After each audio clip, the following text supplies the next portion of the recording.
જય શ્રી કૃષ્ણ, જય માતાજી. સ્વાગત છે તમારું અમારા નવા વ્લોગમાં. નવા વર્ષની ને 2024ની બધાને શુભકામના અને 2024 બધાની માટે નિરોગી અને સારી જાય એવી પ્રાર્થના. અને આપણી ટાઈમ થઈ ગયો છે હવે 10:30નો અને હું ઢાળિયામાં આવી એટલે બધી બેઠી હતી, એ બધી ઊભી થઈ ગઈ છે. અને આ શિયાળો એટલે કાંઈ ધમારાતી તો નથી જ તે, બસ બ્રાસ મારવા છે. અને આજે જેની પપ્પાજી મોવાથી મોડા આવવાના છે, બનતા સુધી તો આવી જાય, પરંતુ મોડું થાય એટલે આજ મારે વારો છે, તો ઝીંઝવો વાઢવા જવાનો છે. એટલું હાસું અમારું નવું વરસ, આપણું નવું વરસ ખેડૂ માટે તો ગાય માલ ઢોર છે, ખેતી કામ છે, એ જ છે. એટલે આજ આપણે 2024ના દિવસે ઝીંઝવો વાઢવાની શરૂઆત કરી દઈએ, એટલે બપોરે ટાઈમે માલનું કામ થઈ જાય. તો આપણી આ વાડીમાં ઝીંઝવો જ્યાં છે ત્યાં પોગી ગઈશું. બાકી બધો ઝીંઝવો આ જે કાંઈ છે પાછળના ભાગમાં બધો નાનો છે, હમણાં જ સોંપેલો છે. ને આ કાંઈ જે કાંઈ ઝીંઝવો છે એ ઝીંઝવો બધો મોટો થઈ ગયો છે, તો જેટલો થાય એટલો આપણે વાઢી નાખીએ, તો વાઢ મૂકી દઈએ છીએ. અને બીજ વાણ ઘઉંમાં શરૂ થઈ ગયું છે પાણ પાવાનું કામકાજ. કાલે આ નાનું કટકું ઘઉં છે જે પી લીધા છે, અને હવે આ મોટા કટકામાં પાસે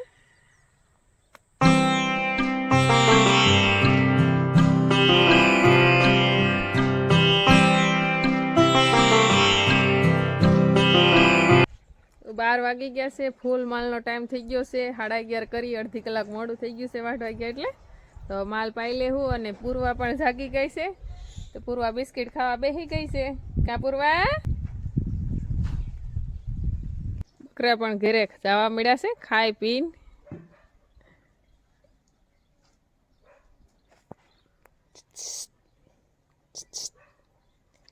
પૂર્વા હું ખા, હું ખાસ હું ખા?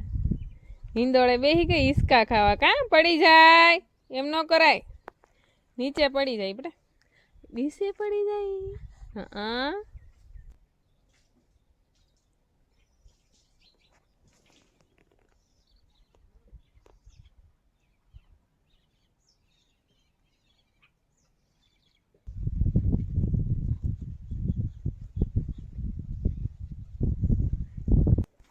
હાલો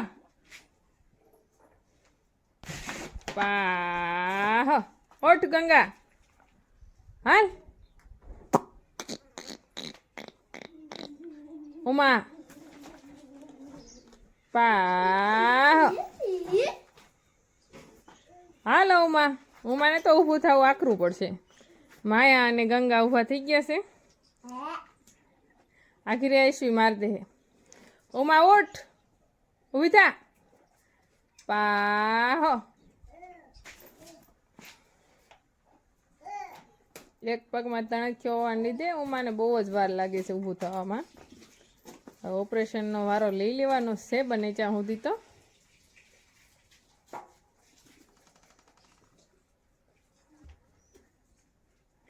આપણા ઉમા, ગંગા, માયા, ભેહું, લક્ષ્મી, જપસ્વી બધા ઊભા થઈ ગયા છે. રાધા,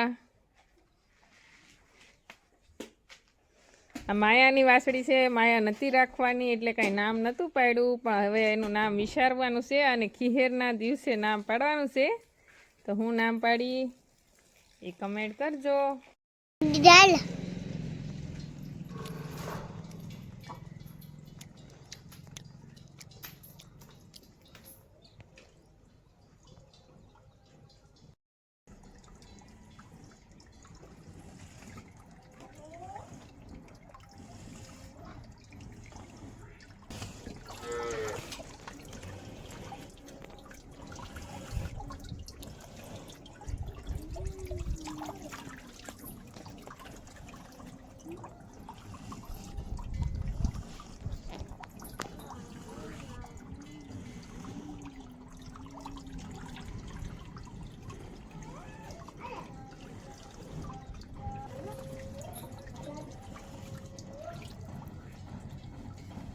ખીલે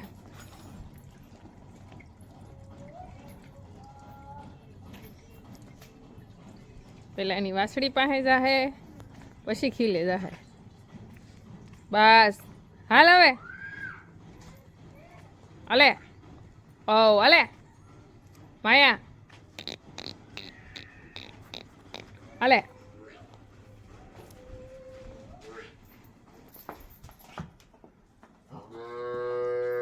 તો આ માયાની જગ્યા છે અને માયા એની જગ્યાએ વી છે પાણી પીને પાછડીને મળીને.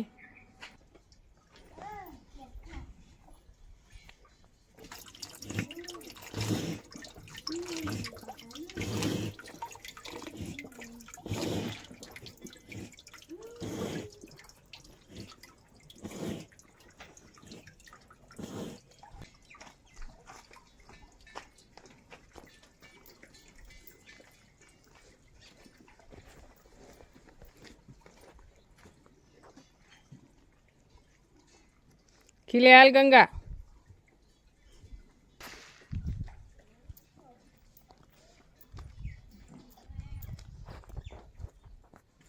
તો ગંગાએ પાણી પી લીધું છે ને એની જગ્યાએ જાય છે હવે પાણી પીને. તો અહીંયા જો બે કડા છે, એમાં આ કડું છે એ ખાલી જ રાખી છે, ત્યાં નથી બાંધતા, ઓલે કડે બાંધીએ તો ગંગા ન્યાસ જઈને ઊભી છે તો આપણે એને ન્યાસ બાંધી દેવું. આપણને ક્યારેક આપણી જગ્યાનું એડ્રેસ ભૂલાઈ જાય, પણ ગાયુંને કે બળદને ક્યારે એડ્રેસ નથી ભૂલાતું. બળદ જો રોજ ખેતર જતા હોય ને તો ઘરે લઈ એને છૂટા કરી દો ને તો એ ખેતરને હેડે જ જઈને ઊભા રહે, એમ ગાય પણ એના ખીલે જઈને ઊભી રહી. તો ગંગા અને માયા એના ખીલે વહી આવી છે અને ઉમાને હવે છોડી છે. ઉમાને પોગાડવી બહુ મુશ્કેલ પડશે કારણ કે એ પગે એને દુખે એટલે વાર લાગે તણખ્યાને લીધે. જોઈ છે ઉમા બેન, ઉમા આપણી છૂટી કરી દીધી છે. ઉમા જો તણખ્યાને લીધે કેવી રીતના પગ લે છે. કેમ ગવરાઈશું એને?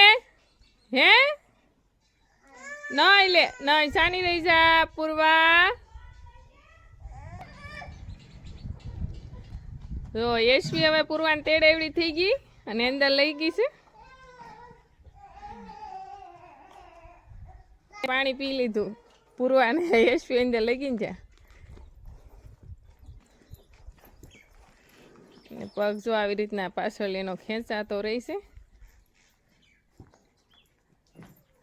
એટલે તણખ્યાને પ્રોબ્લેમને લીધે છે. પણ પહેલાં ગાભણ હતી, પછી તાજી વિયાણે લેતી એટલે ડૉક્ટર કે હમણાં ખમી જાઓ. બસ હવે ઝાઝો સમય નહીં, ટૂંક સમયમાં જ ઓપરેશન કરાવી નાખશું. એટલે એને આ જે પાછળ પગ ખેંચાય છે, ઊભું રહી જવું પડે છે, બેહવા ઉઠવામાં તકલીફ પડે ને એ નહીં પડે. ઓમાં ખીલે જા.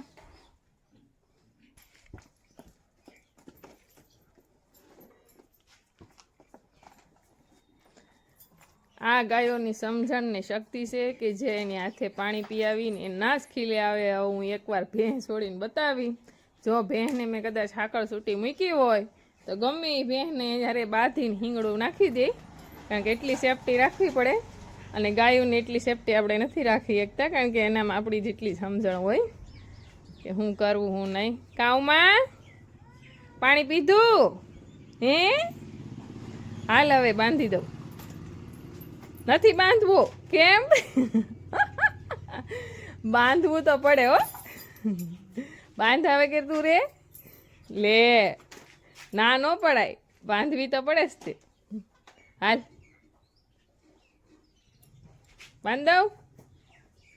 હાલ આ છે આપણી સુરભી જે ખાલી 3 થી 4 મહિનાની છે અને અત્યારે આપણે એને છૂટી કરીએ છીએ પાવા માટે. છૂટી જ છે પણ એને ખબર નથી છૂટી કરી, મોરી છે એટલે.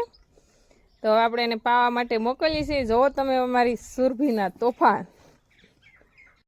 બધી ગાઉ આગળ જાહે કે જો દૂધ પીવા દે તો, પણ એકેય નહીં પીવા દે એને.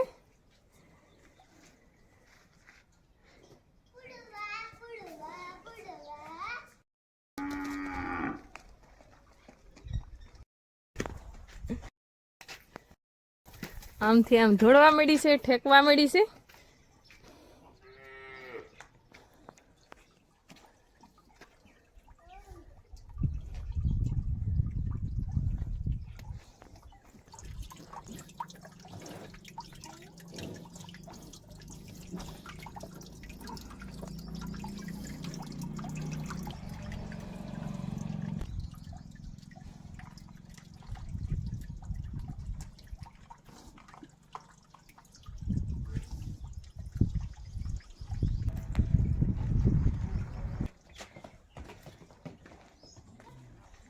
પાણી તો શાંતિથી પી લીધું છે, પણ હવે તોફાન શરૂ કરી દીધું છે. પાણી પીને એને જોર આવી ગયું છે, ફૂલ શક્તિ આવી ગઈ છે.